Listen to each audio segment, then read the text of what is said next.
பிரியமானவர்களே, ஆண்டவராகிய இயேசு கிறிஸ்துவின் இனிய நாமத்தில் உங்கள் ஒவ்வொருவருக்கும் இந்த சனிக்கிழமை மாலை நேரத்துல வேதமே மனமகிழ்ச்சி மூலமாக சந்திப்பதில் எங்களுக்கு மிகுந்த மகிழ்ச்சி. ஆண்டவர் நம்மளுக்கு இந்த கிருபையை கொடுத்திருக்கிறார். அவருடைய வசனத்தை தியானிக்கிறதுக்கு அவர் இந்த தருணத்தை, இந்த பாக்கியத்தை நம்மளுக்கு கொடுத்திருக்கிறார். எத்தனையோ பேருக்கு இந்த ஆப்பர்ச்சுனிட்டி இல்லை. எத்தனையோ பேர் ஆண்டவருடைய வசனத்தை கேட்காமலே இறந்து போயிட்டாங்க. இன்னும் அநேகர் பாவத்துல, உலகத்துல, வேலையில சிக்கொண்டு அவங்களால வேற எதையுமே யோசிக்க முடியாத அளவுக்கு பாரத்தினால இருக்காங்க. ஆனா நமக்கோ ஆண்டவர் இந்த மாலை நேரத்துல அவர் சமூகத்துல உட்கார்ந்து வேதத்தை வாசிக்க, தியானிக்க, இப்படி ரிலாக்ஸ்டா உட்கார்ந்து நம்ம இதை கேட்பதற்கு ஆண்டவர் நம்மளுக்கு கிருபை கொடுத்திருக்கிறார் இல்லையா? நம்ம தொடர்ந்து நம்ம ஆண்டவருடைய வசனத்தை நம்ம தியானிக்க போகிறோம், ஜெபிக்க போகிறோம். பல காரியங்களை இன்னைக்கு ஆண்டவர் நம்மளுக்கு கற்றுக் கொடுக்க போகிறார். நிச்சயமாகவே இன்றைக்கு உங்களுக்கு மிகுந்த ஆசீர்வாதமாக இருக்கும். ஆமென். இந்த நேரத்திலும் ஆண்டவர் நம்மோடு கூட பேசும்படியாக, இந்த தியான நேரத்தில் நம்முடைய கண்களை திறக்கும்படியாக, வேதத்தில் இருக்கிற அதிசயங்களை நாம் புரிந்து கொள்ள, கற்றுக்கொள்ள கர்த்தர் கிருபை பாராட்டும்படியாக நம்ம எல்லாம் ஜெபிக்கலாமா? ஸ்தோத்திரம் ஆண்டவரே, இந்த நல்ல வேலைக்காக உமக்கு ஸ்தோத்திரம் அப்பா. ஆண்டவரே, இந்த சாயந்தர வேளையில் ஆண்டவரே வேதமே மனமகிழ்ச்சி மூலமாக உங்களுடைய வார்த்தைகளை தியானிக்கும்படியாக நாங்கள் உட்கார்ந்து இருக்கிறோம். ஆண்டவரே, நாங்கள் ஆன்லைனில் இப்படி குடும்பமாக இணைந்து ஆண்டவரே நாங்கள் உங்களுடைய வார்த்தைகளை தியானிக்க எங்களுக்கு கொடுத்த இந்த கிருபைக்காக உமக்கு ஸ்தோத்திரம் ஆண்டவரே. இன்றைக்கும் நீர் எங்களோடு பேசும்படியாக எங்களை முழுவதுமாக உங்கள் பாதத்தில் அர்ப்பணிக்கிறோம். எங்கள் இருதயத்தை நீர் திறந்தருளுவீராக.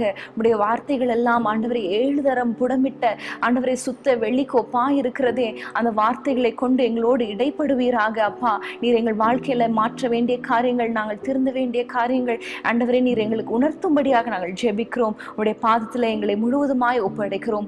இயேசுவின் நாமத்தில் பிதாவே, ஆமென். இன்றைக்கு நம்ம என்ன காரியத்தை குறித்து தியானிக்கலாம் என்பதை நீங்க சொல்லுங்க. இந்த வாரத்துல யோபுடைய புத்தகத்தை வாசித்து கொண்டு இருக்கும் பொழுது அதுல சில காரியங்களை கர்த்தர் கற்றுக் கொடுத்தார்.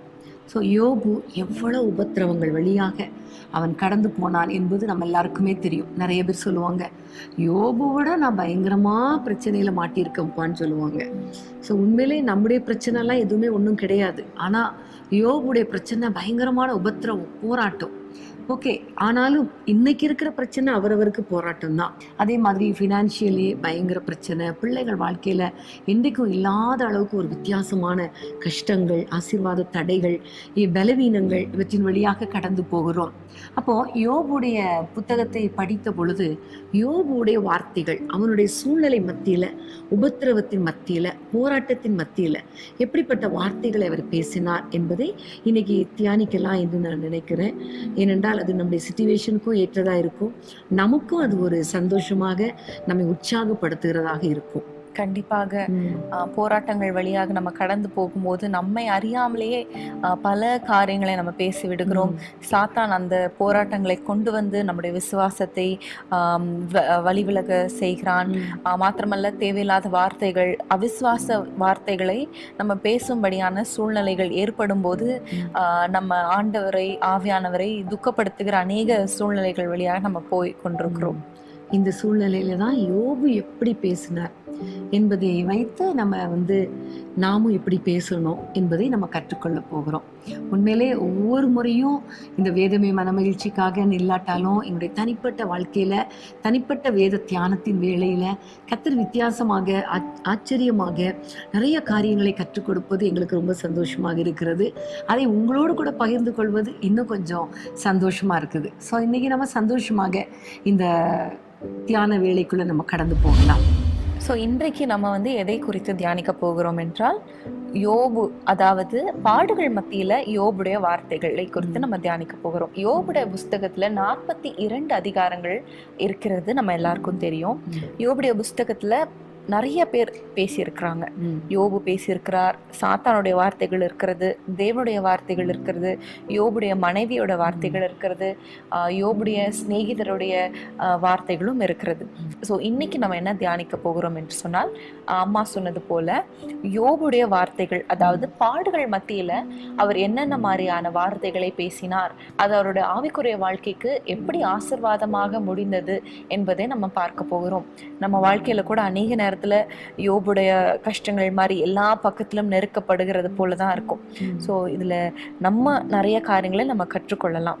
ஆமென். ஸோ முதலாவதாக ஃபர்ஸ்ட் சாப்டர்ல நம்ம பார்க்கும் பொழுது 1ஆம் அதிகாரம் 21ஆம் வசனம், அதை நம்ம வாசிக்கலாம். நிர்வாணியாய் என் தாயின் கர்ப்பத்திலிருந்து வந்தேன், நிர்வாணியாய் அவ்விடத்துக்கு திரும்புவேன். கர்த்தர் கொடுத்தார், கர்த்தர் எடுத்தார், கர்த்தருடைய நாமத்துக்கு ஸ்தோத்திரம் என்றான். இந்த வார்த்தையை நம்ம வாசிக்கும் போது யோபுடைய நிலைமை நமக்கு நல்லா தெரியும். எப்படின்னா, யோபுவை சோதிக்கும்படி சாத்தா ஆண்டவரிடத்துல பெர்மிஷன் கேட்குறான். அப்போ ஆண்டவர் சொல்றாரு, நீ அவன் மேல கண் வைத்தாயோ என்று சொல்லும் பொழுது, எங்க அவனை தொடர்றதுக்கு, நீங்க தான் வேலையை அடைச்சிருக்கீங்களே, நீங்க வேலையை மட்டும் விட்டுருங்க, நான் போய் அவனை தொடரேன்னு சொல்லும்போது ஆண்டவர் சொல்றாரு, நீ அவனை என்ன வேணா தொட்டுக்கோ, ஆனா ஜீவனை மட்டும் தொடக்கூடாதுன்னு சொல்லி அனுமதி வழங்குறார். ஒரு பெர்மிஷனோட யோபுவை சோதிக்கிறான் இந்த சாத்தான். அப்போ எல்லாத்தையும் எடுத்துடுறான். எல்லா ஆஸ்திகள், மிருக ஜீவன்கள், வேலைக்காரர்கள், இதெல்லாம் ஒன்னொன்னா நியூஸ் வரும் பொழுது அவன் கஷ்டப்படுறான். ஆனா எல்லாத்துக்கும் மேலாக 10 பிள்ளைகள், 7 குமாரரும் 3 குமாரத்திகளும் ஒரே நாள் மரித்து போகும்போது அது அவனுக்கு ரொம்ப கஷ்டமான, தாங்க முடியாத ஒரு பாரம் இல்லையா? கடந்த வருஷம் இதே நாட்களில் பார்த்தா நிறைய தேசங்களில் இந்த கொரோனாவுனால ஒரே குடும்பத்தில் எத்தனை பேர் பலி, கணவன் மனைவி பலி, பிள்ளைகள் இறந்துட்டாங்க. அப்படிலாம் கேட்கும்போது உண்மையிலே எவ்வளோ கஷ்டம். அதெல்லாம் நம்ம பார்த்தோம், கேட்டோம், உணர்ந்தோம். அப்போ யோபுவுக்கு எப்படி இருந்திருக்கும்? 10 பிள்ளைகளும் அவங்க மரித்துட்டாங்கன்னு சொல்லி கேட்கும்போது எவ்வளோ வேதனையான ஒரு காரியம். அந்த சூழ்நிலையில தான் அவர் சொல்ற வார்த்தை, நான் வெறுமையா வந்தேன், நிர்வாணியாய் வந்தேன், அப்படியே நான் போயிடுவேன், கையில ஒன்றும் நான் தூக்கிட்டு போறதில்லை, ஆனா கர்த்தர் கொடுத்தார், கர்த்தர் எடுத்தார், கர்த்தருடைய நாமத்துக்கு ஸ்தோத்திரம். ஸோ இந்த துக்க நேரத்திலும் சோர்ந்து போன நேரத்திலும் இப்படிப்பட்ட சூழ்நிலையிலும் ஆண்டவரை துதிக்கிற ஒரு வார்த்தை யோபுடைய வாயிலிருந்து வந்தது. உண்மையிலே ரொம்ப ஒரு ஆச்சரியமான ஒரு காரியம். அடுத்த வசனத்துல நம்ம பார்க்கும்போது, இவ எல்லாவற்றிலும் யோபு குறை சொல்லவும் பாவம் செய்யவும் இல்லை, தேவனை பற்றி குறை சொல்லவும் இல்லை என்று நம்ம வாசிக்கிறோம். யோபு தன்னுடைய வாழ்க்கையில தன்னுடைய பிள்ளைகள் எல்லாவற்றையும் இழந்த போதிலும் தேவனை பற்றி குறை சொல்லவில்லை, பாவம் செய்யவில்லை வாயினால, அப்படிங்கிறத நம்ம பார்க்கிறோம். இன்று நம்ம வாழ்க்கையில நம்ம யோசிச்சு பார்க்கணும். ஒரு சின்ன ஒரு பிரச்சனை வந்தோடனே நம்ம ஆண்டவரை கேள்வி கேட்கிறோம், தேவையில்லாத வார்த்தைகளை பேசுகிறோம். ஆண்டவர் இருக்கிறாரா, ஆண்டவரே நீங்கள் இப்படி பண்ணிட்டீங்க, அப்படி பண்ணிட்டீங்க, நீங்கள் எனக்கு மட்டும்தான் இப்படி பண்ணுறீங்க அப்படின்னு சொல்லி ஆண்டவரை குறை சொல்லுகிறவர்களாக நம்ம காணப்படுகிறோம். அவங்களுக்கு அப்படி பண்ணுறீங்க, எனக்கு பண்ணலை, நான் ஜோம் பண்ணேன், நீங்கள் எனக்கு பண்ணலை, நான் இவ்வளோ உண்மையாக இருந்தேன், நீங்கள் எனக்கு பண்ணலை அப்படின்னு சொல்லி குறை சொல்லுகிறவர்களாய் நம்ம காணப்படுகிறோம். ஆனால் யோபுடைய வாழ்க்கையிலிருந்து நம்ம இங்கே ஒரு பாடத்தை கற்றுக்கொள்கிறோம் இல்லையா?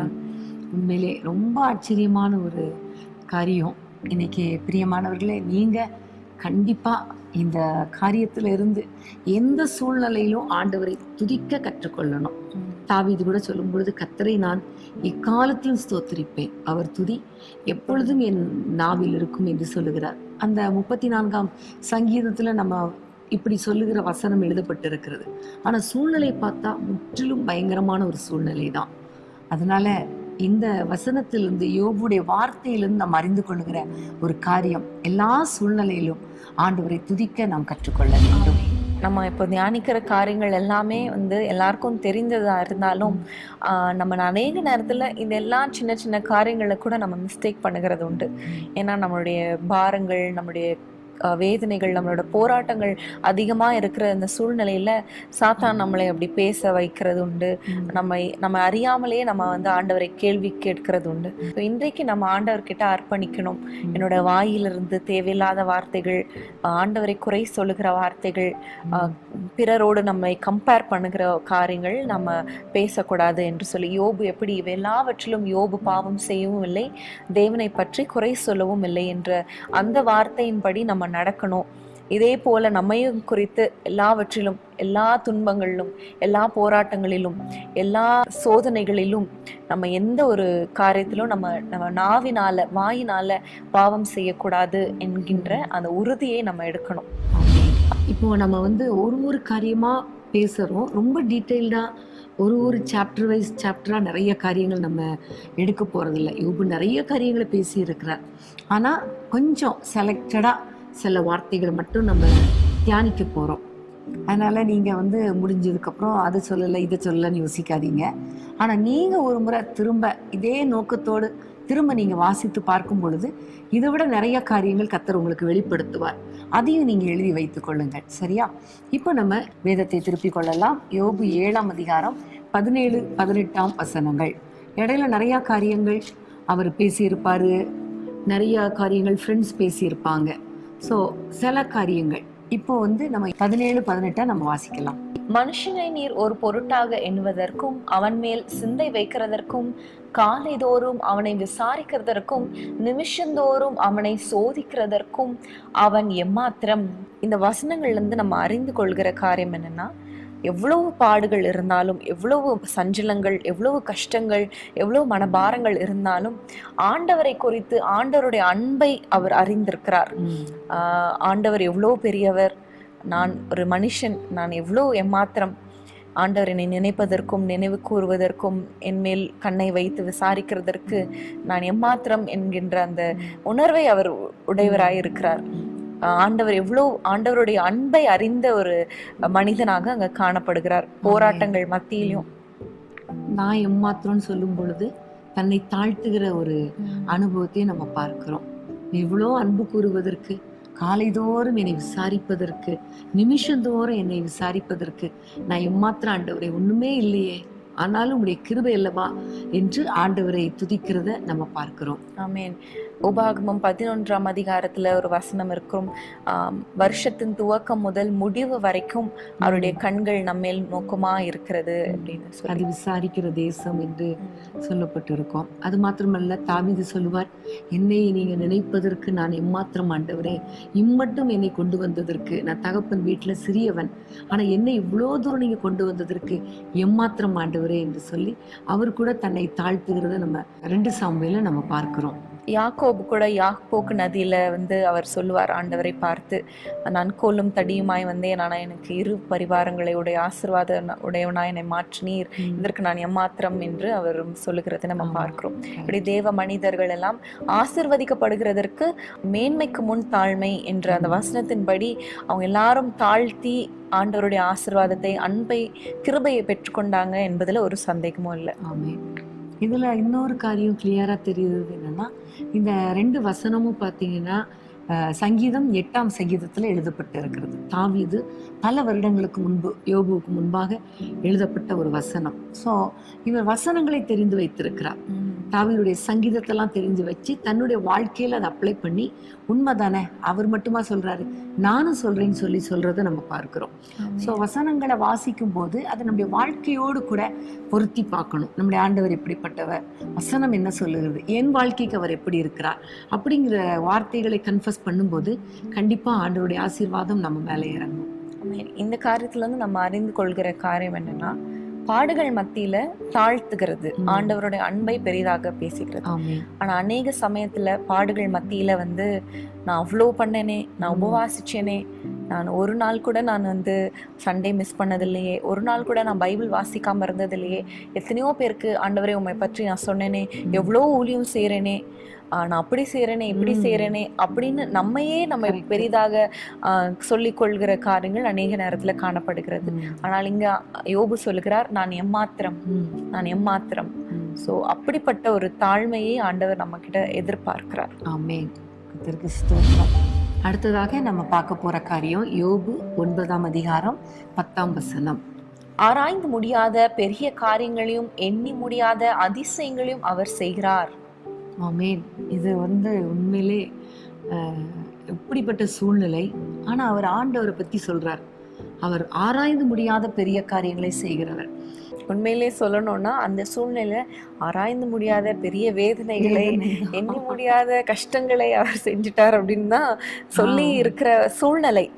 ஆனாலும் அதை அவர் பாசிட்டிவாக பேசுகிறார். ஆமா, ஒரு எதிர்பார்ப்பு, ஒரு விசுவாசத்தோடு கூட ஆண்டவர் இந்த சூழ்நிலையிலையும் எனக்கு தெரியும் அவர் ஏதோ ஒன்றை செய்து கொண்டிருக்கிறார். காரணம் அவருடைய தன்மையே, அவருடைய கேரக்டரை ஆராய்ந்து முடியாத பெரிய காரியங்களை செய்கிறது. நான் இன்னும் எண்ணி எண்ணி பார்த்தா கூட எனக்கு அற்புதங்கள் அதிசயமாய் கர்த்தர் செய்ய போகிறார்கள். விசுவாசத்தோடு அவர் விசுவாச அறிக்கை பண்றதை நம்ம பார்க்கிறோம். ஆமென். இன்னும் கூட பார்த்தோம்னா அவருடைய இழப்புகளை, அவருடைய வேதனைகளை அவர் ஃபோக்கஸ் பண்ணல. இந்த இடத்துல அவர் ஆண்டவர் செய்ய போற பெரிதான மகத்தான காரியங்களை அவர் யோசிக்கிறார். நம்ம எல்லாரும் எப்படி பேசுவோம்னா, நான் நினைச்சு கூட பார்க்கலையே ஆண்டவரே, நான் எண்ணி கூட பார்க்கலையே, எனக்கு இப்படி நடந்துருச்சு, என் வாழ்க்கையில எப்படி நடந்துருச்சு, எங்க குடும்பத்துல எப்படி நடந்துருச்சு, எனக்கு இப்படி பண்ணிட்டீங்களே அப்படின்னு தான் சொல்லுகிறது உண்டு. ஆனா இதுல இருந்து நம்ம பெரிய ஒரு ஆச்சரியமான ஒரு காரியத்தை கற்றுக்கொள்கிறோம். நம்மளுடைய ப்ராப்ளம்ஸை, நம்மளுடைய சிச்சுவேஷன்ஸை, நம்மளுடைய சூழ்நிலைகளில் ஃபோக்கஸ் பண்ணாமல் ஆண்டவர் நமக்கு வைத்திருக்கிற ஆசீர்வாதங்களை வேதத்தில் கூட நம்ம வாசிக்கிறோம். இக்காலத்து பாடுகள் வரப்போகிற மகிமைக்கு ஒப்பிடத்தக்கவை அல்லவே அப்படின்னு சொல்லி நம்ம பார்க்கிறோம். அதே போல் நம்ம அப்படிப்பட்ட ஒரு விசுவாசம் உள்ளவர்களாய் சூழ்நிலைகளை பார்க்காம ஆண்டவர் எனக்கு பெரிய காரியங்களை செய்வார், அவர் பெரிய காரியங்களை செய்கிற தேவன், மகத்துவமான காரியங்களை செய்கிற தேவன் என்று விசுவாசிக்கிறவர்களாய் இருக்க வேண்டும். ஆமென். விசுவாசிக்கிறவர்களாய் மாத்திரமல்ல, விசுவாச அறிக்கை பண்றவங்களா இருக்கணும். நம்ம சொல்லணும், அவர் ஆராய்ந்து முடியாத பெரிய காரியங்களை செய்கிறவர், என் வாழ்க்கையில செய்வார், எண்ணி முடியாத அதிசயங்களை செய்கிறவர், அவர் செய்வார் என்று சொல்லணும். சூழ்நிலையை பார்க்காதீங்க, சூழ்நிலைகளுக்கு அப்பாற்பட்டு, அது ஆராய்ந்து முடியாத அளவுக்கு என்று சொல்லுகிறார். ஸோ நம்முடைய வாழ்க்கையில இனி வருகிற நாட்களில சூழ்நிலை எப்படி இருந்தாலும் நம்ம கர்த்தருடைய வார்த்தையை, விசுவாச வார்த்தைகளை நம்ம ப்ரொனவுன்ஸ் பண்ண கண்டிப்பா அற்புதங்களை நம்ம பெற்றுக்கொள்ள முடியும். பிரியமானவர்களே, யோபுடைய வார்த்தைகள், பாடுகள் மத்தியில யோபுடைய வார்த்தைகளை குறித்து நம்ம தியானித்துக் கொண்டிருக்கிறோம். அடுத்ததாக யோபுடைய புஸ்தகம் 13:15 வசனத்திலிருந்து பார்க்கலாம். அவர் என்னை கொன்று போட்டாலும் அவர் மேல் நம்பிக்கையா இருப்பேன், ஆனாலும் என் வழிகளை அவருக்கு முன்பாக ரூபகாரம் பண்ணுவேன். ரொம்ப ஆச்சரியமான ஒரு வார்த்தையா இருக்குது இல்லையா இந்த வசனம்? ஆமா, இதுல 2 காரியத்தை நம்ம பார்க்கிறோம். முதலாவதாக, அவர் என்னை கொன்று போட்டாலும் அவர் மேல் நம்பிக்கையா இருப்பேன் என்பது முதல் பகுதி. சோ என்ன நடந்தாலும், எந்த சூழ்நிலையிலும் அவர் மேல் நான் நம்பிக்கையா இருப்பேன். ஷாத்ராக், மேஷாக், ஆபேத்நேகோடைய வாழ்க்கையில நம்ம பார்க்கிறோம் இல்லையா, ஆண்டவர் எங்களை தப்புவிக்க வல்லவர், அப்படி தப்புவியாமல் போனாலும் அவரை தான் நம்ம ஆராதிப்போம், நாங்க ராஜாவை வணங்க மாட்டோம் என்கின்ற அந்த உறுதி இவர்கிட்டும் காணப்பட்டது. அதான் ஒரு பாட்டு, நல்ல பாட்டு உண்டு இல்லையா, எந்த சூழ்நிலையும் அவர் அன்பை விட்டு என்னை பிரிக்காது காத்துக்கொள்வார். ஆண்டவர் காத்துக்கொள்வார்னு ஒரு நம்பிக்கை எந்த சூழ்நிலை வந்தாலும். பவுல் அடிக்கடி சொல்லுவார், மரணமோ பட்டயமோ வியாதியோ எது வந்தாலும் என்னை கிறிஸ்துவின் அன்பை விட்டு பிரிக்க முடியாது. ஆமென். அந்த மாதிரியான ஒரு நம்பிக்கை நம்ம இடத்துல காணப்பட வேண்டும். இது எல்லாமே நம்ம பார்க்கும் பொழுது ஒரு பாதகமான ஒரு சூழ்நிலையில, எல்லாமே நல்லா இருந்த சூழ்நிலையில இதெல்லாம் பேசவில்லை. கஷ்டமான சூழ்நிலை, நம்ம வாழ்க்கையில கூட அநேக கஷ்டங்கள், அநேக போராட்டங்கள், ஒவ்வொரு நாளுமே ஒவ்வொரு போராட்டத்தை தாண்டி தான் நம்ம எல்லாருமே சென்று கொண்டிருக்கிறோம். நம்ம வாழ்க்கையில ஒவ்வொரு நாளுமே ஒவ்வொரு விதத்துல, ஒவ்வொரு காரியங்கள்ல பல்வேறு சேலஞ்சஸை நம்ம ஃபேஸ் பண்ணி கொண்டிருக்கிறோம். எல்லாவற்றிலும் எது நடந்தாலும் நடக்காவிட்டாலும், நாம் எதிர்பார்த்தது நடந்தாலும் நடக்காவிட்டாலும், நாம் ஜெபம் செய்தது நடந்தாலும் நடக்காவிட்டாலும், நாம் எதிர்பார்த்த காரியங்கள் நடந்தாலும் நடக்காவிட்டாலும், ஆண்டவர் பேர்ல நம்பிக்கையா இருப்பேன் என்பதை நம்ம இன்றைக்கு நம்ம கற்றுக்கொள்கிறோம்.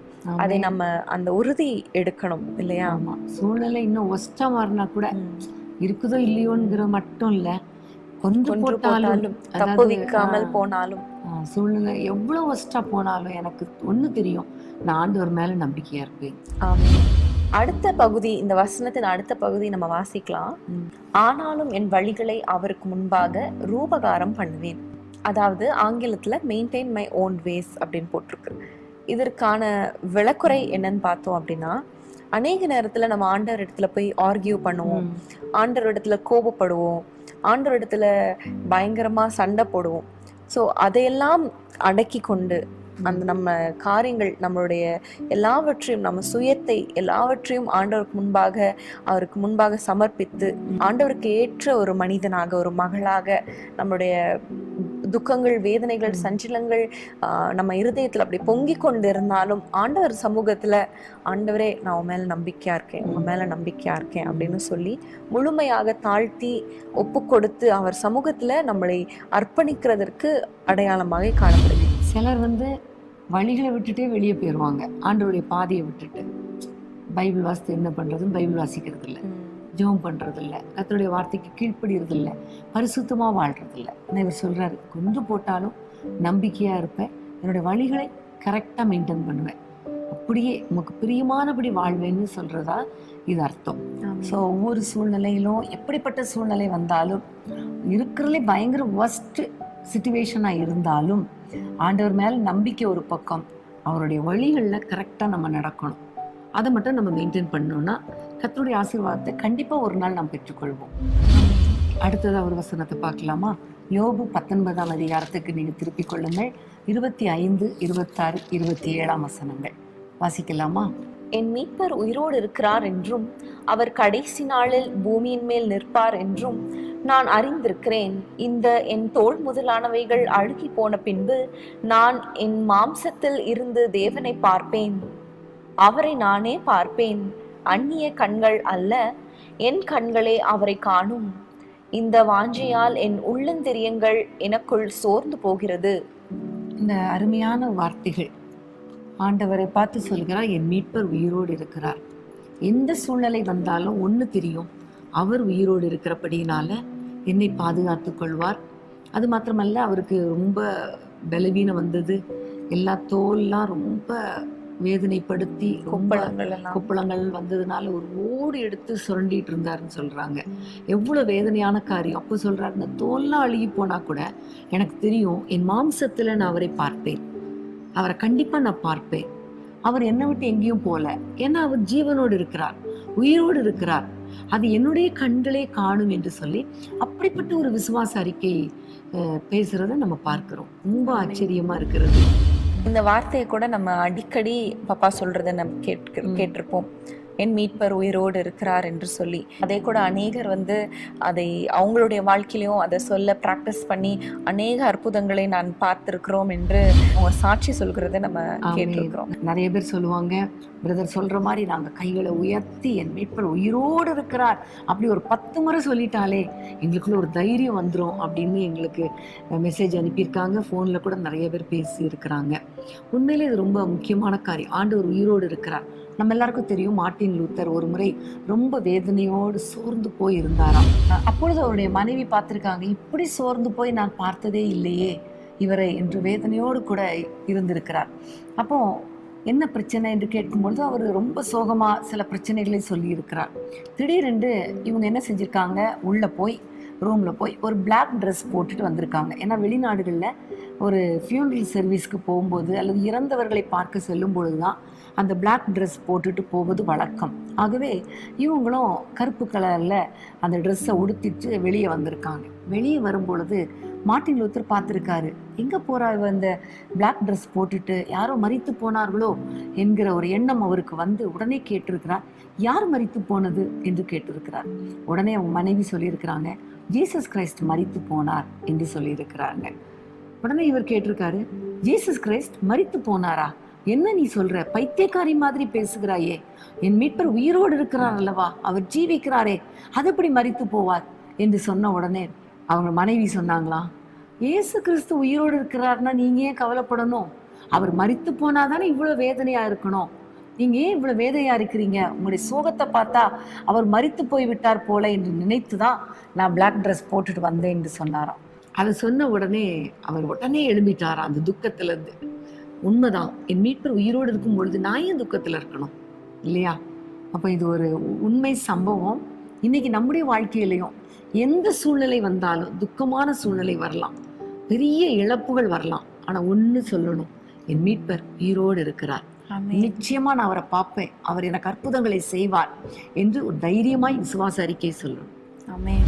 பிரியமானவர்களே, அடுத்ததாக யோபுடைய வார்த்தைகளை குறித்து நம்ம பார்க்கும் பொழுது யோபு 23:10 நம்ம வாசிக்கலாம். ஆனாலும் நான் போகும் வழியை அவர் அறிவார், அவர் என்னை சோதித்த பின் நான் பொன்னாக விளங்குவேன். இந்த வசனத்தை நம்ம வாசிக்கும் போது ஆனாலும் என்கின்றதாக தொடங்குறது. ஸோ அதுக்கு முன்பதாக என்ன காரியங்கள் என்று பார்த்தா, இடது புறத்தில் அவர் கிரியை செய்தும் அவரை காணேன், வலது புறத்திலும் நான் அவரை காணாதபடிக்கு ஒளித்திருக்கிறார் என்று நம்ம பார்க்கிறோம்.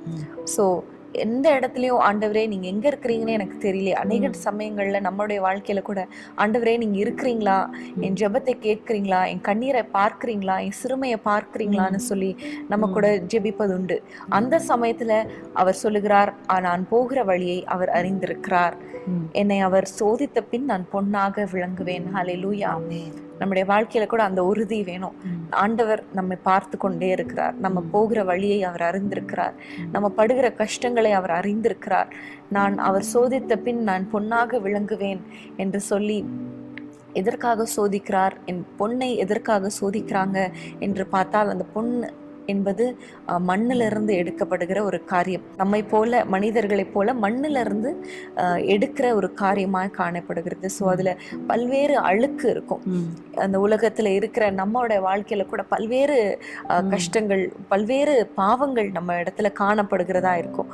ஸோ அதை எல்லாவற்றையும் சுத்திகரித்து பொன்னாக விளங்க, அதாவது சொல்லுவாங்க, அதை எவ்வளோ ரிஃபைன் பண்ணுவாங்க அப்படின்னா, அதை எடுத்து அவங்க பார்க்கும்போது அந்த அந்த மனிதனுடைய முகம் அந்த மெட்டல் மேலே தெரியணுமா, அது கிளியரா. அதாவது ஆண்டவருடைய முகம், ஆண்டவருடைய சாயல் நம்ம இடத்துல வெளிப்படுகிற வரைக்கும் ஆண்டவர் நம்மை சோதிக்கிறார் என்பதை நம்ம அதிலிருந்து அறிந்து கொள்கிறோம். அந்த சோதிக்கிறதுக்கு அவர் யூஸ் பண்றது அக்கினி மாதிரி போராட்டங்கள், சோதனைகள் வரும். அப்போ ஆண்டவரை நம்ம அறியாத மாதிரி தான் இருக்கும் சிச்சுவேஷன். பட் ஒன்று தெரியும்னு சொல்றாரு, நான் போகிற வழியும் அவருக்கு தெரியும், நான் அந்த போகிற பாடுகளும் அவருக்கு தெரியும், ஆனால் நான் பொன்னாக விளங்குவேன். ஆமென். ஸோ பாடுகள் வரும்போது நம்ம என்ன புரிந்து கொள்ளணும் அப்படின்னா, ஆண்டவர் என்கிட்ட இருந்து இன்னும் நிறைய காரியங்களை எதிர்பார்க்கிறார். இன்னும் சில காரியங்களை நான் மாற்ற வேண்டும், இன்னும் சில காரியங்கள்ல இன்னும் நான் சுத்திகரிக்கப்பட வேண்டும் என்பதை எதிர்பார்க்கிறார். ஆண்டவரே, நான் என்ன பண்ணணும், இன்னும் உங்களுக்கு பிரியமான வாழ்க்கை எப்படி நான் வாழணும், அவரை போல எப்படி வாழணும், ஆண்டவரே நீர் விரும்புகிற அந்த பொன்னை போல நான் எப்படி பிரகாசிக்கிற அந்த வாழ்க்கையை நான் என்னென்ன காரியங்கள் மாறணும் என்று கேட்கிறவர்களாய் மாறணும். ஆமென். இதை சொல்லும்போது இன்னொரு காரியமும் நம்ம அறிந்து கொள்ளணும். நம்ம ஆண்டவர் சோதிப்பார், ஆனா திராணிக்கு மேல சோதிக்க மாட்டார். அக்னியில் நடக்கும்போது நீ வேகாதிருப்பாய், ஆறுகள் உன் பேரில் புரளாது, அது வழியாக போனாலும் அது மேற்கொள்ளாது என்பதை ஆண்டவர் நம்மளுக்கு வாக்குத்தத்தம் பண்ணியிருக்கிறார். அந்த மாதிரி ஒவ்வொரு மனிதர்களுக்கும் ஒரு சோதிக்கிறதுக்கு, அதை தாங்கிறதுக்குன்னு ஒரு கெப்பாசிட்டி இருக்கு. ஸோ அதுக்கு மீறி ஆண்டவர் ஒரு நாளும் நம்மளை சோதனைக்குள்ள கொண்டு வர மாட்டார். ஸோ எப்போ நம்ம பொண்ணா மாறுறோமோ அப்போ அந்த அக்னியிலேருந்து வெளியே எடுக்கிறது மாதிரி நம்முடைய வாழ்க்கையில சேஞ்சஸ், குவாலிட்டிஸில் எல்லாத்துலேயும் மாறும் பொழுது ஆண்டவர் நம்மளை வெளியே எடுத்து, அதுக்கப்புறம் தான் அந்த பொண்ணு விலையேற பெற்றதா மாறுது, நிறைய அணிகலன்கள் செய்ய முடியுது, அநேகருக்கு ஆசீர்வாதமாய் அந்த பொண்ணு மாறுகிறது. அதே போல கர்த்தர் நம்மை ஆசீர்வதிப்பார். அநேக நேரத்துல இதுக்கு மேல என்னால முடியாது, இதுதான் என்னோட திராணி, இதுக்கு மேல ஆண்டவர் சோதிக்கிறாரே என்று சொல்லுகிற வார்த்தைகளை கூட நம்ம கேட்டிருப்போம். அநேக நேரத்துல இதுதான் என்னோட திராணி, இதற்கு மேலாக என்னால சகிக்க முடியாது, இதற்கு மேலாக என்னால தாங்க முடியாது நம்ம நினைப்போம்.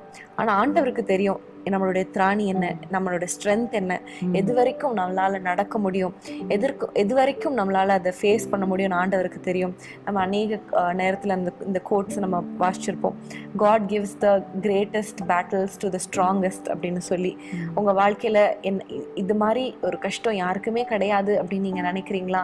ஆண்டவர் உங்களை ஒரு ஒரு ஸ்ட்ராங்கான ஒரு பர்சனாக பார்க்கிறார். இன்னும் ஸ்ட்ராங்கராக இந்த வில்டர்னஸ் வழியாக, இந்த வனாந்திரத்தின் வழியாக உங்களை நடத்தி இன்னும் உங்களை போல்டாக, ஸ்ட்ராங்காக, ஆண்டவர் பேர்ல நம்பிக்கை வைத்து ஆண்டவரை மாத்திரம் சார்ந்து வாழ்கிற ஒரு மனிதனாக, ஒரு மனுஷியாக மாற்ற விரும்புகிறார் என்பதை நீங்க அறிந்து கொள்ளுங்க. இப்போ அடுத்ததாக நம்ம பார்க்க போற காரியம் அதே அதிகாரம் 23ஆம் அதிகாரம் 14ஆம் வசனத்தை நம்ம வாசிப்போம். எனக்கு குறித்திருக்கிறதை அவர் நிறைவேற்றுவார், இப்படிப்பட்டவைகள் இன்னும் அநேகம் அவரிடத்தில் உண்டு. இந்த வசனத்துல நம்ம பார்க்கும்பொழுது எவ்வளவு அழகான ஒரு வார்த்தை, ரொம்ப ஆச்சரியமான வார்த்தை. எனக்கு குறித்திருக்கிறதை அவர் நிறைவேற்றுவார். ஆமீன். அப்போ யோபுடைய வாழ்க்கையில பார்க்கும்பொழுது பலவிதமான பாடுகள் வழியா போகிறாரு, திராணிக்கு மிஞ்சின பாரம், அவ்வளோ சோதிக்கப்படுகிறாரு. ஆனா அவர் சொல்றாரு, எனக்கு குறித்திருக்கிறதை அவர் நிறைவேற்றுவார். ஆமென். அதுக்கு முந்தின வசனத்துல கூட தமது சித்தத்தின்படி எல்லாம் செய்வார் என்று சொல்லப்பட்டு இருக்கிறது. ஸோ நம்மை குறித்து கர்த்தர் ஒரு சித்தம் வைத்திருக்கிறார். நமக்கென்று சில காரியங்களை, ஆசீர்வாதங்களை குறித்து வைத்திருக்கிறார். நம்ம ஆபகுக்குள்ள கூட பார்க்கும் பொழுது குறித்த காலத்துக்கு தரிசனம் இன்னும் வைக்கப்பட்டிருக்கிறது. அது நிச்சயமாகவே முடியும், தாமதிப்பதில்லை, அதற்கு காத்திரு என்று சொல்லுகிறார்.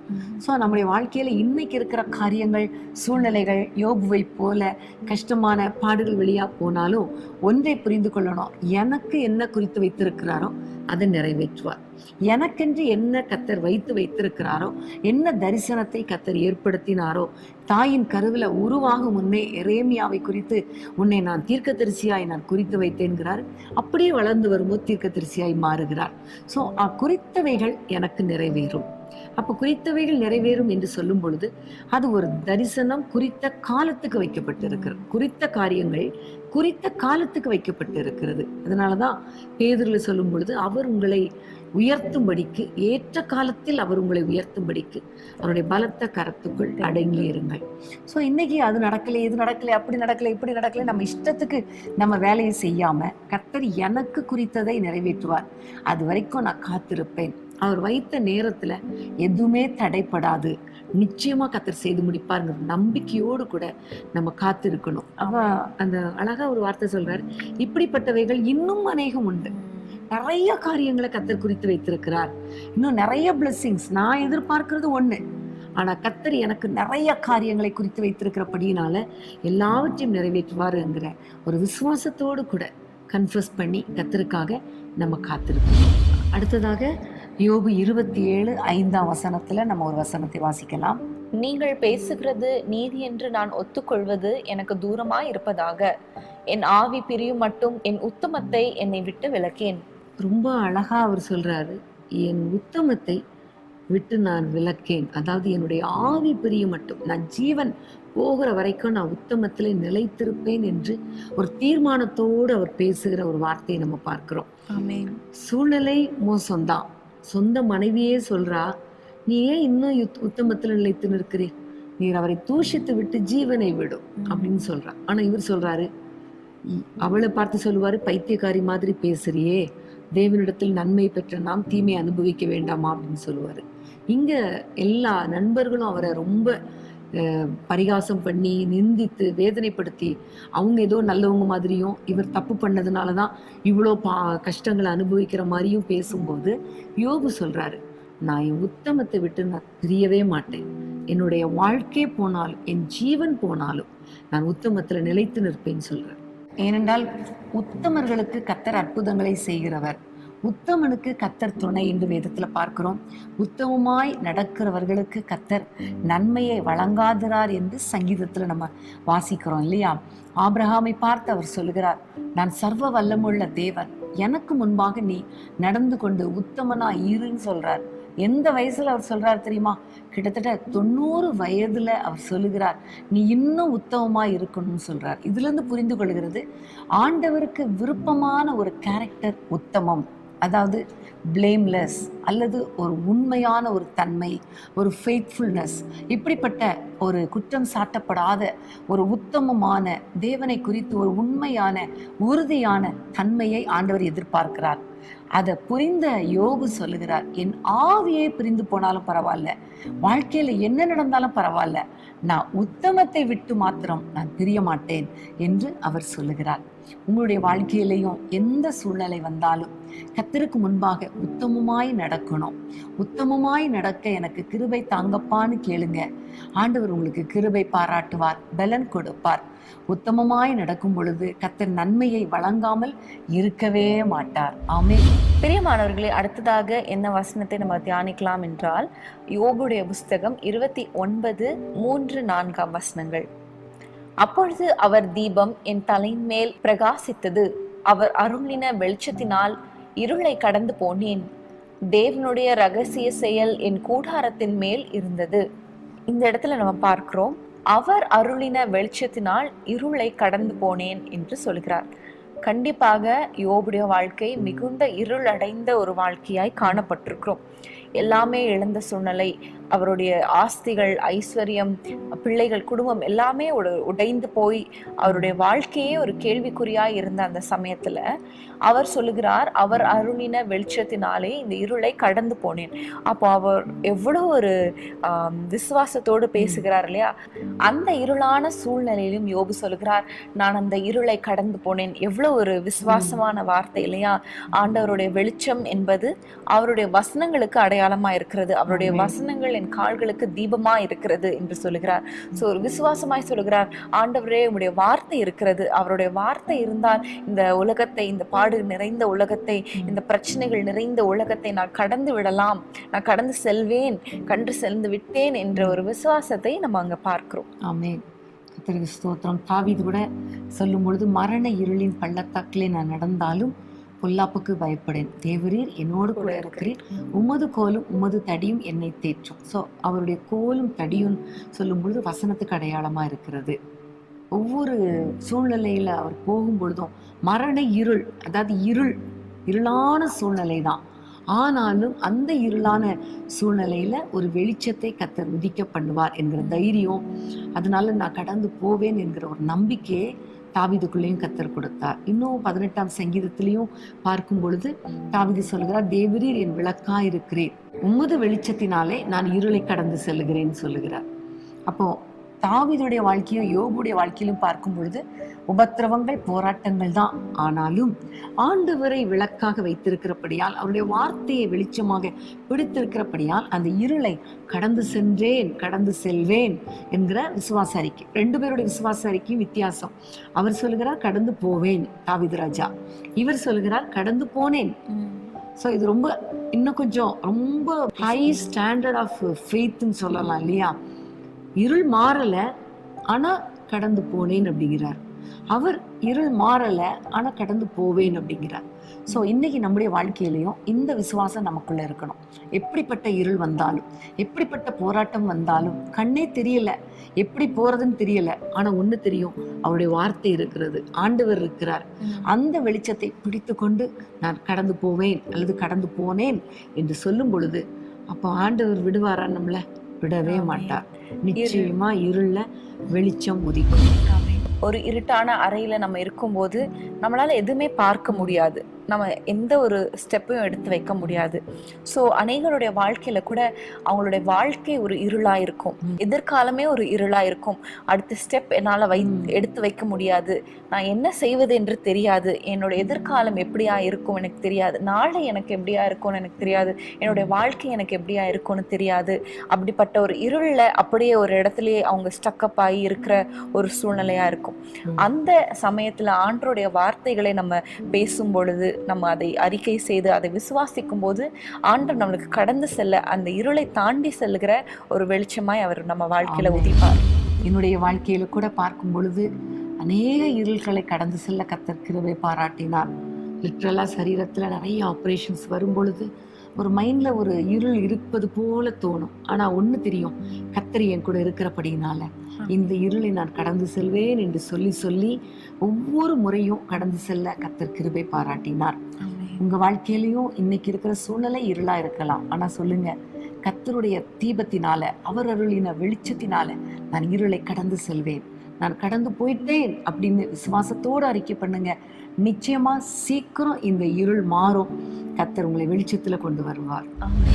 அடுத்ததாக யோபுடைய வார்த்தை, அதாவது இந்த அதிகாரத்திலேயே ரொம்ப முக்கியமான ஒரு வார்த்தை அப்படின்னு கூட சொல்லலாம் இல்லையா? இந்த ஹோல் யோபுடைய புஸ்தகத்தின் சாராம்சமே இதுதான் அப்படின்னு பரிசுத்தவான்கள் சொல்லுவாங்க. அதாவது யோபு 42:2 நம்ம வாசிக்கலாம்.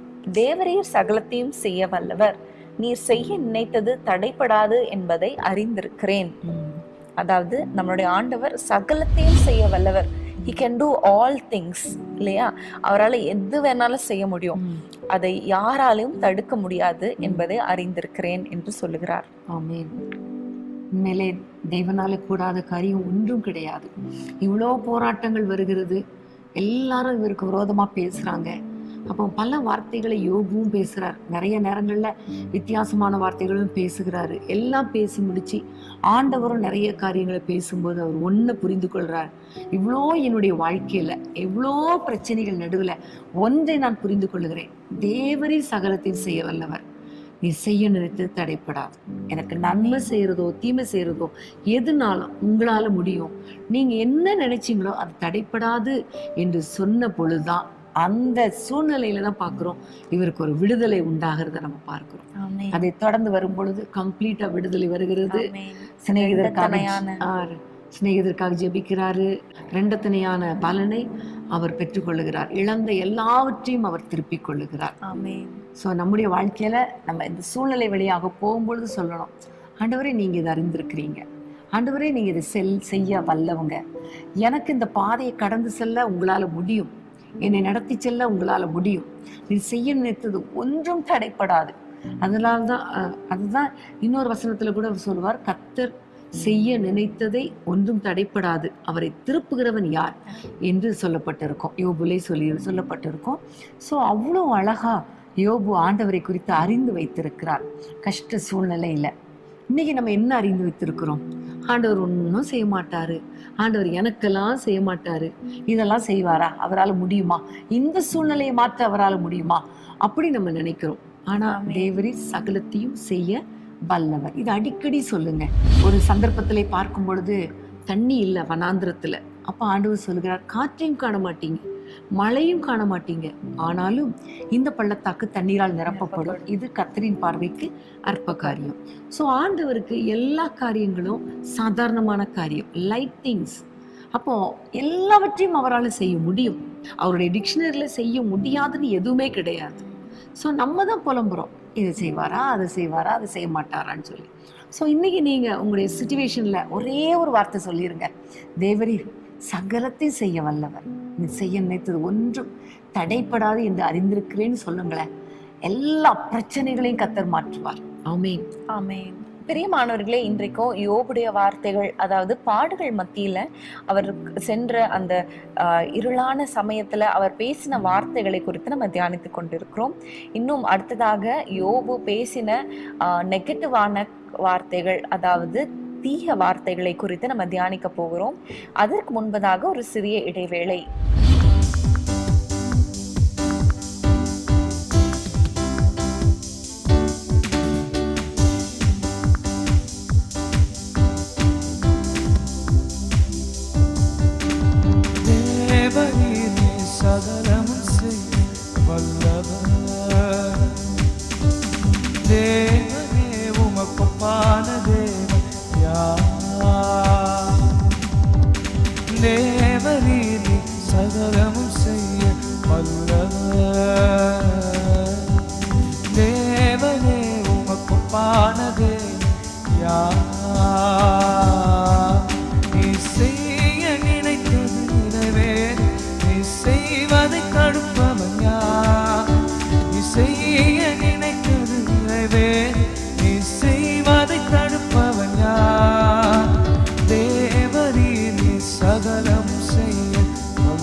என்றும் ஜெயித்திடுவேன், சர்வ வல்லவர் நீதானே.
செய்வதை தடுப்பவன் யார்?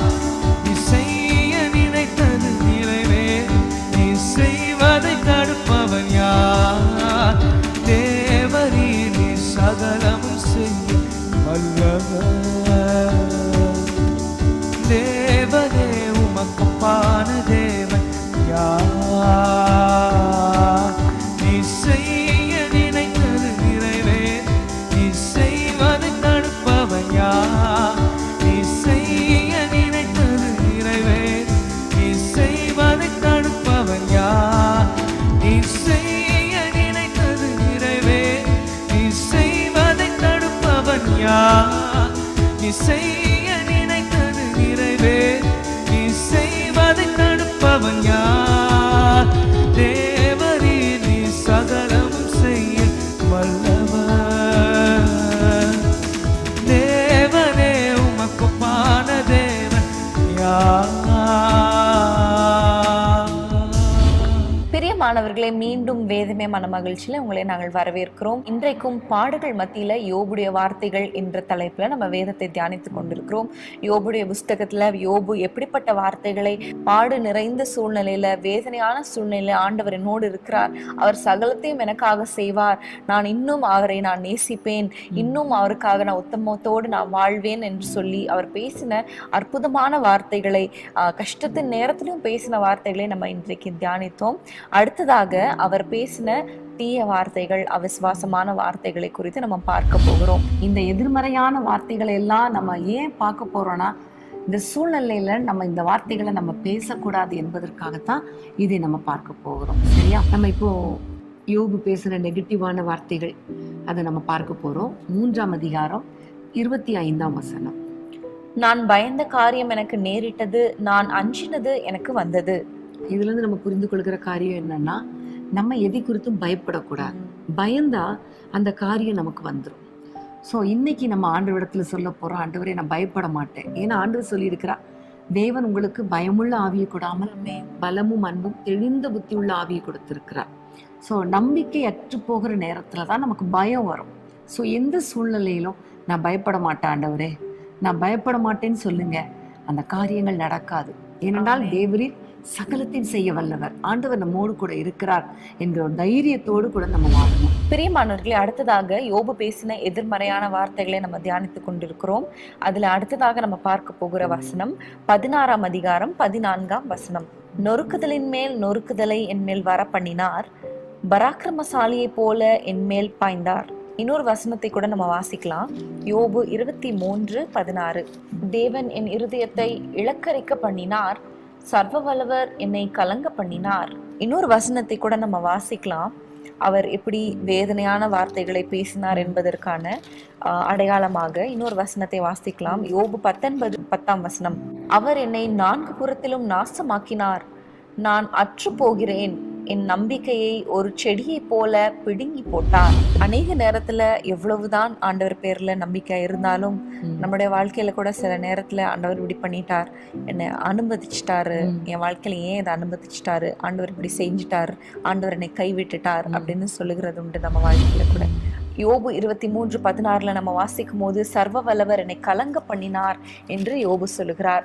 அதை வாசிக்கும் பொழுது ரூத்ல நம்ம பார்க்கிறோம், நகோமி சொல்லுவாங்க, பெத்லஹேமுக்கு திரும்பி வந்ததுக்கு அப்புறம் எல்லாரும் நகோமி என்று அவங்களை அழைக்கும் போது நகோமி மற்றவர்களை பார்த்து சொல்லுவாங்க, சர்வ வல்லமை உள்ளவர், சர்வ வல்லவர் எனக்கு கசப்பை கட்டளையிட்டார், என்னை நீ நகோமின்னு கூப்பிடாதீங்க, என்னை மாறா அப்படின்னு கூப்பிடுங்க என்று நகோமி சொல்லுகிறத நம்ம வாசித்திருக்கிறோம்.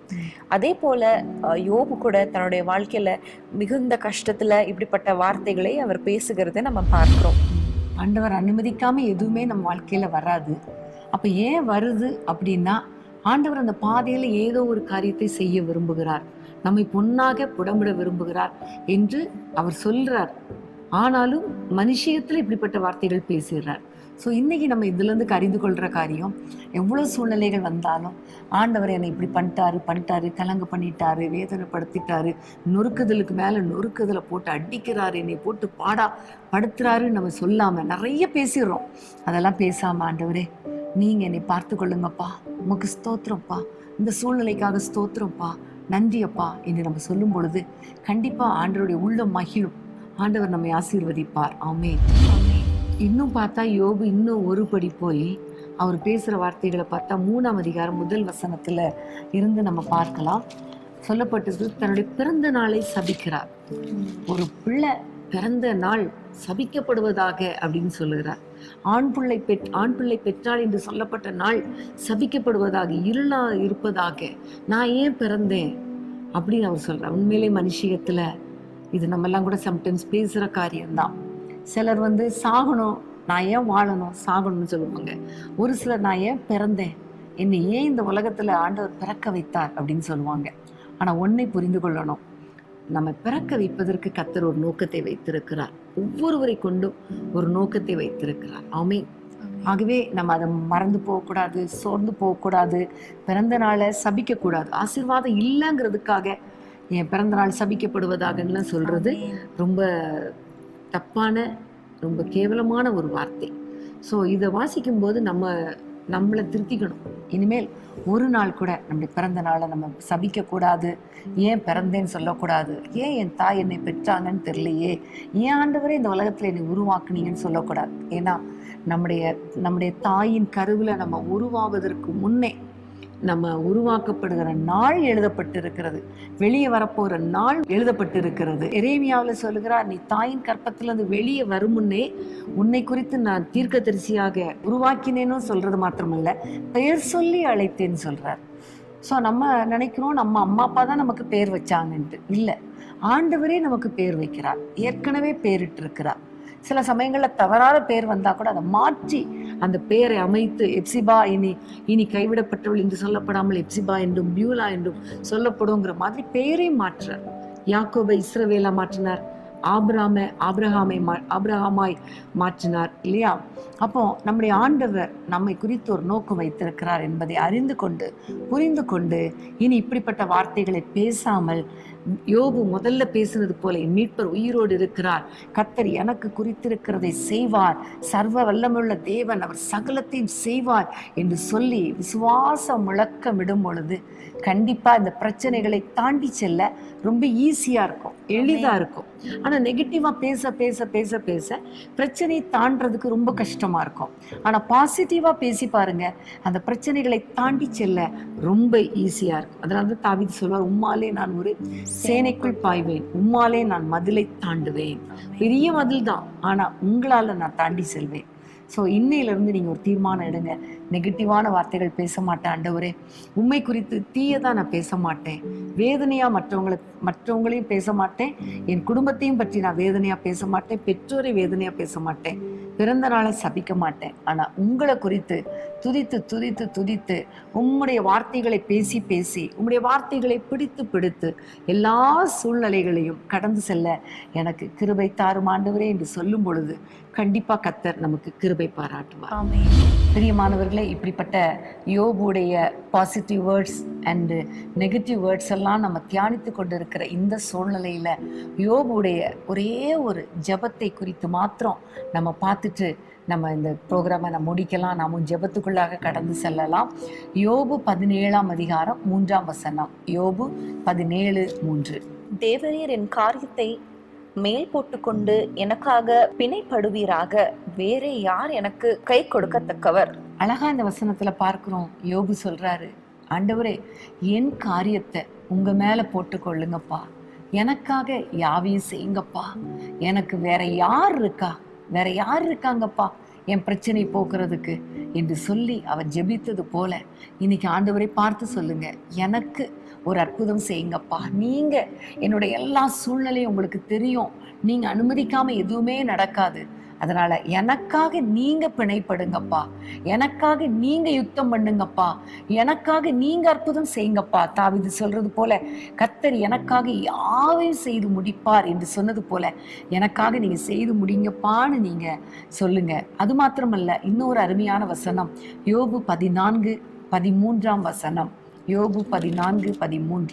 நீர் என்னை பாதாளத்தில் ஒழித்து உமது கோபம் தீரும் மட்டும் என்னை மறைத்து என்னை திரும்ப நினைக்கும்படிக்கு எனக்கு ஒரு காலத்தை குறித்தால் நலமா இருக்கும். இந்த வசனமும் ரொம்ப ஆச்சரியமான வசனம். ஆண்டவரே நீர் என்னை நினைக்கும்படி ஒரு காலத்தை குறித்தால் எனக்கு நலமா இருக்குமே. என்னை ஒழித்து வைத்து என்னை நினைக்கும்படி, என் காரியத்தை பொறுப்பெடுத்து செய்யும்படி எனக்குன்னு ஒரு காலத்தை குறிங்கப்பா என்று சொல்லி ஆண்டவரை நோக்கி கெஞ்சி ஜெபிக்கிறத நம்ம பார்க்கிறோம். ஸோ இன்னைக்கு நம்ம ஆண்டவரிடத்தில் ஜெபிக்க போகிறோம். ஆண்டவரே, எங்களுடைய காரியத்தை நீங்கள் மேற்போட்டு கொள்ளுங்க, எனக்காக யாவையும் செய்து முடியுங்க, எனக்குன்னு என்னை நினைக்கும்படி ஒரு காலத்தை குறித்திருக்கிறீங்களே, அந்த காலத்தை நீங்கள் கட்டளையிடுங்கப்பா என்று சொல்லி ஆண்டவரை நோக்கி நம்ம ஜெபிக்க போகிறோம். நிச்சயமாக ஆண்டவர் நம்முடைய ஜெபத்துக்கு பதில் கொடுப்பார். அது மாத்திரமல்ல, யோபு தன்னுடைய சிநேகிதருக்காகவும் ஜெபம் பண்ணினான். இந்த சூழ்நிலையில, கஷ்டப்படுகிற சூழ்நிலையிலையும் யோபு தன்னுடைய சிநேகிதருக்காக ஜெபம் பண்ணான். சிநேகிதர்னா சாதாரணமான சிநேகிதர் கிடையாது, வேதனைப்படுத்தின சிநேகிதர். ஆனா அவங்களுக்காக ஜெபம் பண்ணும் பொழுது கர்த்தர் அவனுடைய சிறையிருப்பை மாற்றினார். இதுல இருந்து நம்ம யோபுடைய வாழ்க்கையிலிருந்து கற்றுக்கொள்கிற காரியம், நெகட்டிவான சூழ்நிலை வரும். சில சமயங்கள்ல நம்ம வாய் தவறி கூட பேசிடுவோம். ஆனா அதெல்லாம் தூக்கி போட்டுட்டு நெகட்டிவான சூழ்நிலையிலையும் பாசிட்டிவா பேசுறதுக்கு கற்றுக்கொள்ளணும், கர்த்தரை பற்றி பேசுறதுக்கு கற்றுக்கொள்ளணும். அது மாத்திரமல்ல, ஆண்டவரை நோக்கி ஜெபிப்பதற்கு நம்ம கற்றுக்கொள்ளணும். அதுதான் ஆண்டவர் நமக்கு கற்றுக் கொடுத்திருக்கிறார். பிரியமானவர்களே, இன்றைக்கோ வேதமே மனமகிழ்ச்சியில யோபுடைய வாழ்க்கையில அவருடைய கஷ்டமான சூழ்நிலையில, பாதகமான சூழ்நிலையில அவர் பேசின வார்த்தைகளை குறித்து நம்ம தியானித்து கொண்டிருந்தோம். இவ்வளவு நேரம் ஆண்டவர் நம்மோடு பேசினார் அல்லவா? யோபுடைய கஷ்டமான நிந்தையான வாழ்க்கையில அவர் எப்பொழுதும் ஆண்டவர் பேர்ல விசுவாசம் உள்ளவராய் இருந்தார், நம்பிக்கையுடையவராய் இருந்தார். என்ன சூழ்நிலையும் ஆண்டவர் என்னோடு இருக்கிறார், அவர் உயிரோடு இருக்கிறார், அவர் சகலத்தையும் செய்ய வல்லவராய் இருக்கிறார். நான் இந்த கஷ்டமான பாதையில போனாலும் அவர் எனக்கு குறித்ததை அவர் நிறைவேற்றுவார், நான் உத்தமமாய் நடந்து கொள்வேன் என்ற ஒரு விசுவாசத்தோடு ஆண்டவர் என்னோடு இருக்கிறார். அவருடைய வார்த்தை, அவருடைய வெளிச்சமாகி அந்த வார்த்தை நான் வைத்து நான் இந்த இருளை கடந்து போவேன் என்று சொல்லி அவர் பேசின விசுவாசமான வார்த்தைகளை நம்ம பார்த்தோம். அது மாத்திரமல்ல, அந்த பாதகமான சூழ்நிலையில அவர் பேசின எதிர்மறையான வார்த்தைகளையும் நம்ம பார்த்தோம் அல்லவா? நான் பயந்த காரியம் நேரிட்டது, நான் பிறந்த நாள் சபிக்கப்படுவதாக, ஆண்டவர் என்னை நொறுக்கினார் என்றெல்லாம் அவர் பேசினதை நம்ம பார்த்தோம். பிரியமானவர்களே, இந்த யோபுடைய புஸ்தகத்துல நம்ம இன்னைக்கு தியானித்த காரியங்கள் எல்லாம் நம் அறிந்தவை தான். ஆனாலும் ஆண்டவர் இன்றைக்கு நம்மோடு இடைப்பட்டு கொண்டிருக்கிறார். அநேக சூழ்நிலைகள்ல, அநேக போராட்டங்கள் மத்தியில நம்முடைய வார்த்தைகள் எப்படிப்பட்டவைகளா இருக்கிறது? ஆண்டவரை நம்ம துதிக்கிறோமா? கேள்வி கேட்கிறவர்களா இருக்கிறோமா? ஆண்டவர் பேர்ல விசுவாசம் உள்ளவர்களா இருக்கிறோமா? இல்ல அவிசுவாசமான வார்த்தைகளை பேசுகிறோமா? ஆண்டவர் என்னை கைவிட்டார் என்று சொல்லுகிறோமா? ஆண்டவர் இன்னும் என்னை நினைத்திருக்கிறார், அவர் இன்னும் எனக்கு பெரிய காரியங்களை செய்வார், அவர் எண்ணி முடியாத காரியங்களை என் வாழ்க்கையில செய்வார், நான் இழந்தது எல்லாவற்றும் எனக்கு ரெண்டத்தனியாய் தருவார் என்ற நம்பிக்கையோடு இருக்கிறீங்களா என்பதை நீங்க சிந்தித்து பாருங்க. இன்றைக்கும் நம்ம இதை காரியங்கள் எல்லாம் வைத்து, ஆண்டவரே நீங்க என் காரியத்தை நீங்க என் மேல் போட்டுக்கொள்ளுங்க, ஆண்டவரே என்னுடைய காரியத்தை நீங்க உங்க மேல போட்டுக்கொள்ளுங்க, என் காரியத்தில் எல்லாவற்றும் நீர் எனக்காக வாதாடுங்க, நீங்க எனக்காக போராடுங்க, நான் உண்மையே நான் நம்பி இருக்கிறேன் என்று சொல்லி நம்ம ஜெபிப்போமா? அன்பின் ஆண்டவரே, நன்றியோடு நாங்கள் துதிக்கிறோம் அப்பா. ஆண்டவரே, யோபுவை குறித்து, அவருடைய வார்த்தைகளை குறித்து தியானிக்க கர்த்தர் கொடுத்த கிருபைக்காக உமக்கு ஸ்தோத்திரம். இந்த நேரத்திலே கர்த்தாவே, நாங்கள் கற்றுக்கொண்டவர்களாய் மாத்திரமல்ல, வாசிக்கிறவர்களாய் மாத்திரமல்ல, அதன்படி நடக்கிறவர்களாய் இருக்க எங்களுக்கு கிருபை தாங்கப்பா. நாங்கள் அறிந்திருக்கிறோம் அப்பா. ஆண்டவரே, நாங்கள் போகும் பாதையை நீர் அறிந்திருக்கிறேன். ஆண்டவரே, நாங்கள் சோதிக்கப்பட்ட பின் பொன்னாக விளங்குவோம் என்று நாங்கள் அறிந்திருக்கிறோம் அப்பா. அது மாத்திரமல்ல, என் மீட்பர் நீர் உயிரோடு இருக்கிறீர் என்பதை நாங்கள் அறிந்திருக்கிறோம். ஆகவே எந்த சூழ்நிலையிலும் ஆண்டவரை நாங்கள் சோர்ந்து போகாதபடிக்கு, ஆண்டவரே வேதனைப்படாதபடிக்கு, உம்மை எப்பொழுதுமே துதிக்கிறவர்களாக, உம்முடைய நாமத்தை உயர்த்துகிறவர்களாக, உம்மை பற்றி நாங்கள் விசுவாசத்தோடு அறிக்கை பண்ணுகிறவர்களாக, உம்மில் முழு நம்பிக்கையா இருக்கிறவர்களாக, உத்தமத்தை விட்டு விலகாதவர்களாக இருக்க எங்கள் ஒவ்வொருவருக்கும் கிருபை கொடுப்பீராக. நீர் பெரிய காரியங்களை செய்யுங்கப்பா. யோபு ஆண்டவரை வாழ்க்கையில் அவர் இழந்ததை திரும்ப பெற்றுக்கொண்டது போல நம்முடைய பிள்ளைகள் யார் யாரெல்லாம் வேதனையோடு கூட இருக்கிறாங்களோ அவர்கள் வாழ்க்கையில் அற்புதங்களை செய்யுங்கப்பா. ரெண்டத்தனையாய் பலன் வந்தது போல நம்முடைய பிள்ளைகள் வாழ்க்கையில 2 மடங்கு ஆசீர்வாதம் இறங்கி வரட்டும் அப்பா. எல்லா கஷ்டங்கள் மாறட்டும், எல்லா வேதனைகள் மாறட்டும், எல்லா இருளான சூழ்நிலைகள் மாறுவதாக, பிரச்சனைகள் மாறுவதாக, கஷ்டங்கள் மாறுவதாக நாங்கள் ஜெபிக்கிறோம். உம்முடைய கரத்திலே தாழ்த்தி ஒப்பு கொடுக்கிறோம். பெரிய காரியங்களை செய்யுங்க. இந்த நேரத்தில் எங்களோடு இணைந்து ஜெபித்து கொண்டிருக்கிற அத்தனை பேர் வாழ்க்கையில இருக்கிற எல்லா பாடுகளுக்கும் உபத்திரவங்களுக்கும் ஒரு முற்றுப்புள்ளி வைக்க உம்மால் முடியும் அப்பா. நீர் பெரிய காரியங்களை செய்யுங்க. ஏற்ற நேரத்தில் ஆண்டவரை இவர்களுக்கென்று குறித்த ஆசீர்வாதங்கள் தடையில்லாமல் கிடைப்பதாக பெரிய காரியங்களை செய்யும். இயேசுவின் நாமத்தில் பிதாவே, ஆமென். பிரியமானவர்களே, இந்த வாரமும் வேதமே மன மகிழ்ச்சியில நம்ம தியானித்த இந்த பகுதி உங்களுக்கு மிகுந்த பிரயோஜனமாக இருந்திருக்கும் நாங்கள் விசுவாசிக்கிறோம். தொடர்ந்து நீங்களும் உங்கள் வீட்டில் இந்த வாரம் முழுவதும் நீங்கள் ஆண்டவருடைய வேதத்தை தியானிங்க, வாசிங்க. ஆண்டவருக்கு நிச்சயமாக உங்க கூட அநேக காரியங்களை ஆண்டவர் சொல்லிக் கொடுப்பார், கற்றுக் கொடுப்பார். மீண்டும் அடுத்த வாரம் வேதமே மன மகிழ்ச்சியில உங்களை நாங்கள் சந்திக்கிறோம். கர்த்தர் தாமே உங்கள் ஒவ்வொருவரையும் அளவில்லாமல் ஆசீர்வதிப்பாராக. ஆமென். பிரியமானவர்களே, நாளை இரவு ஞாயிற்றுக்கிழமை இரவு 9:30 மணிக்கு இரவு ஜெபம் இருக்கிறது. நீங்கள் அதில் கலந்து கொள்ளும்படி உங்களை அன்புடன் கேட்டுக்கொள்கிறோம். 1 மணி வரைக்கும் தான் இந்த இரவு ஜெபம். ஸோ டக்குன்னு முடிஞ்சிரும். குடும்பமாக கலந்து கொண்டு ஆசீர்வாதங்களை பெற்றுக்கொள்ளுங்கள். அன்பான தேவனுடைய பிள்ளைகளே, இச்செய்தி உங்களுக்கு மிகுந்த ஆசீர்வாதமாக இருந்ததென்று நாங்கள் நம்புகிறோம். தொடர்ந்து எங்கள் செய்திகளை கேட்டு கர்த்தருக்குள் ஆசீர்வதிக்கப்பட ஜீசஸ் மீட்ஸ் மினிஸ்ட்ரீஸ் என்கிற எங்கள் யூடியூப் சேனலை சப்ஸ்கிரைப் செய்யுங்கள். மேலும் உங்கள் ஜெப உதவிக்கு எங்களோடு நீங்கள் தொடர்பு கொள்ள வேண்டிய தொலைபேசி எண் 9842252836 மற்றும் 7299546363. Email gpsrobinson@hotmail.com. கர்த்தர் உங்களை ஆசீர்வதிப்பாராக.